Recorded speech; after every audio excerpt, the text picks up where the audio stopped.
Hello বন্ধুরা, welcome back ভয়রাটার নতুন একটি এপিসোডে। তো বন্ধুরা, আজকে যে ঘটনাটি বলবো সেটি হলো একটি পুরনো ফ্ল্যাটের রহস্যময় ভৌতিক ঘটনা। তো চলো বেশি সময় না নষ্ট করে যাওয়া যাক আজকের ঘটনায়। বিকেলের দিকে হালকা বৃষ্টি পড়ছিল।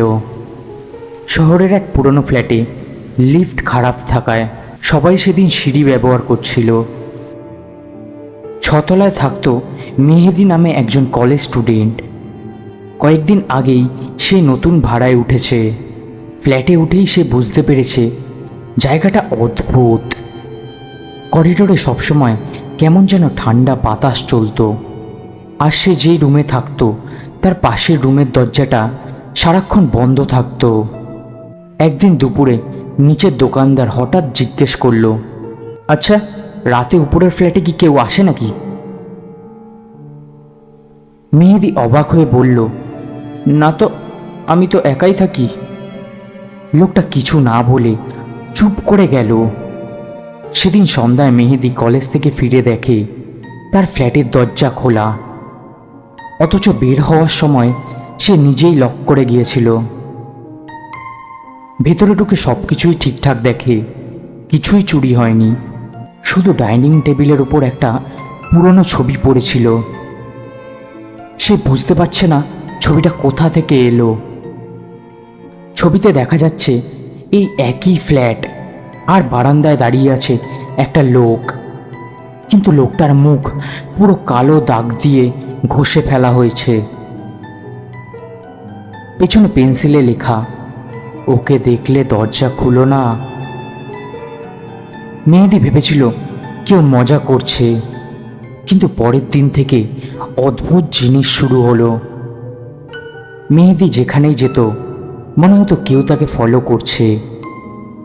লিফটে উঠলে আয়নায় কয়েক সেকেন্ডের জন্য আরেকটা ছায়া দেখা যেত।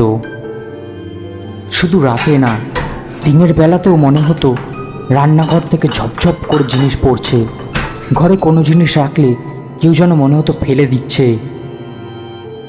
একদিন বিকালে সে পাশের ফ্ল্যাটের একজন আন্টিকে ছবিটা দেখালো।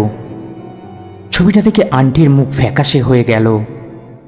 তিনি আস্তে আস্তে বললেন, এই লোকটা 3 বছর আগে মারা গেছে। জানা গেল ওই ফ্ল্যাটে আগে একজন ব্যক্তি থাকতো। সে নাকি সবসময় বলতো ফ্ল্যাটে আর একজন আছে। সবাই ভাবতো লোকটা হয়তো মানসিক সমস্যায় ভুগছে। তারপর একদিন সে নিখোঁজ হয়ে যায়, কিন্তু ভয়ঙ্কর ব্যাপারটা ছিল অন্য।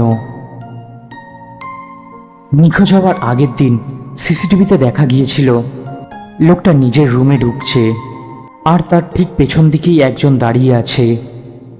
যদিও করিডোরে তখন কেউ ছিল না। কথাটা শোনার পর থেকেই মেহেদির মাথা কাজ করছিল না। সে সিদ্ধান্ত নিল সেই সময়েই ফ্ল্যাট ছেড়ে দেবে। ব্যাগ গুছিয়ে দরজার কাছে যেতেই হঠাৎ তার ফোন বেজে উঠল।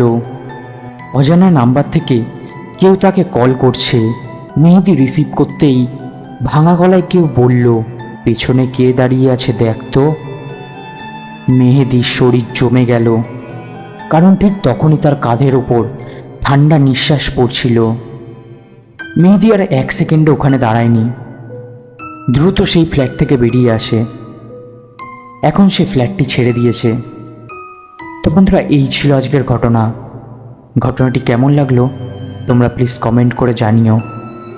যদি ঘটনাটি ভালো লেগে থাকে তো লাইক, কমেন্ট, সাবস্ক্রাইব করতে ভুলো না।